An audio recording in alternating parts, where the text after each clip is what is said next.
織呢個邊仔嘅起針，打個棘啦。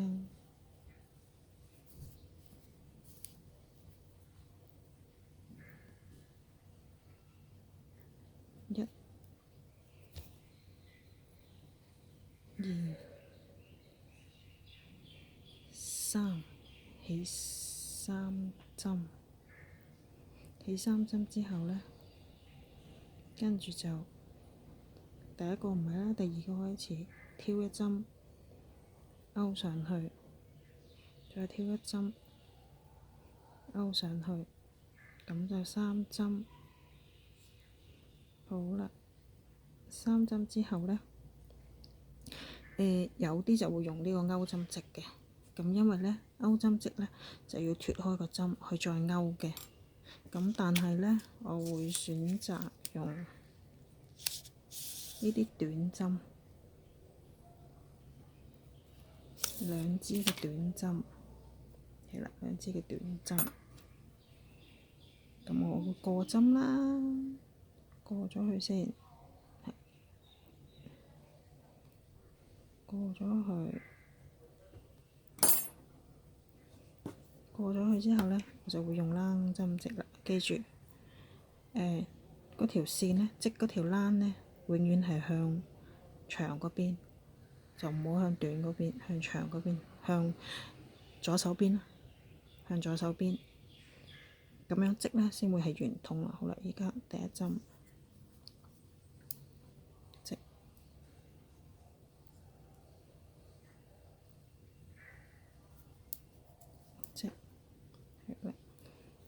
織到最尾，好啦，織到最尾，跟住就向呢邊褪啦，褪呢，就係啦，就咁織，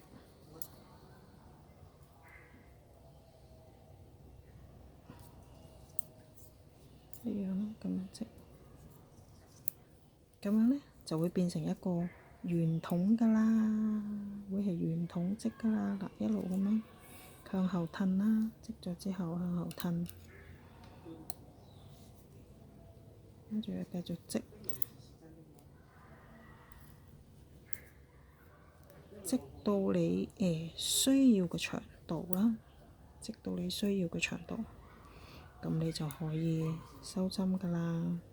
咁樣就會圓筒啦，咁樣好似呢個咁樣呢，成條啦，係啦，因為呢，你嗰條線呢係要向後，要褪後，即係要褪後，褪後咁樣翹過嚟織，咁樣翹過嚟織，咁樣呢，翹過嚟織，翹過嚟織，咁樣呢，先會係變圓筒。如果唔係就變成一塊咁噶啦。而家呢度已經變成圓筒啦，係咪？咁一路織到你需要嘅長度啦。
兩條一齊織，快啲。其實佢呢個係用鈎針教織，但係鈎針要脫針，好麻煩，所以就用織針嚟織。可以用鈎針織都得嘅，如果係 OK 嘅話，但係鈎針會比較慢啦。咁所以我就用冷針織啦。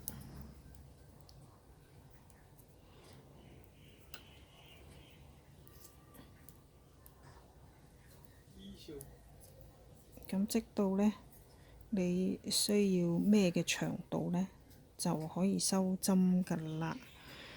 我而家度下先，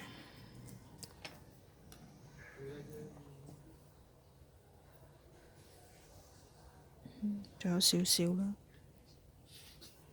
仲有少少。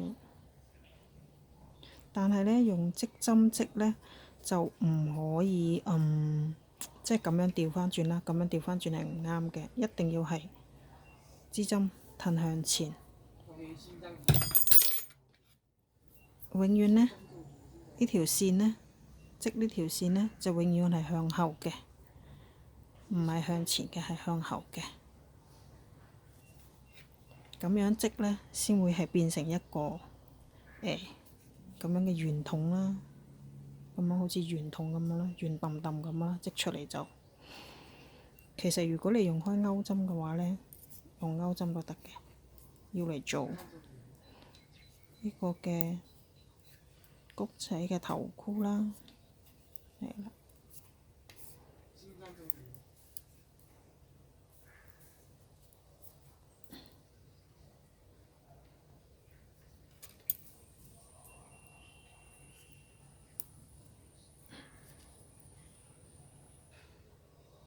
好啦，收針啦。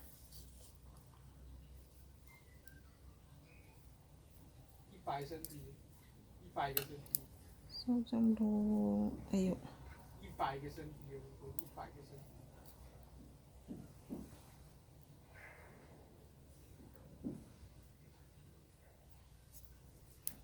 夠長度就收針啦。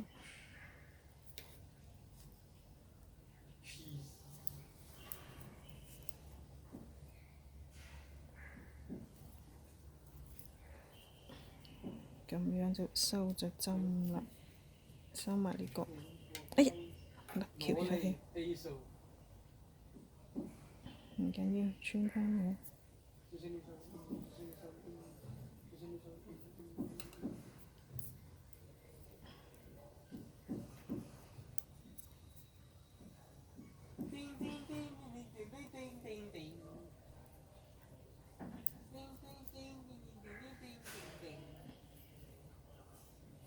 夠啦，咁就收完針啦，收完針，咁就個圈咁樣，睇下你需要織幾長啦，咁你自己織幾長就收針啦。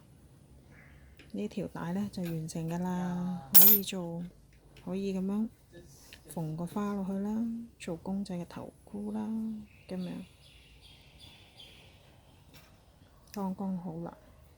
完成一條辮仔，呢個有3個色，1、2、3，拜拜。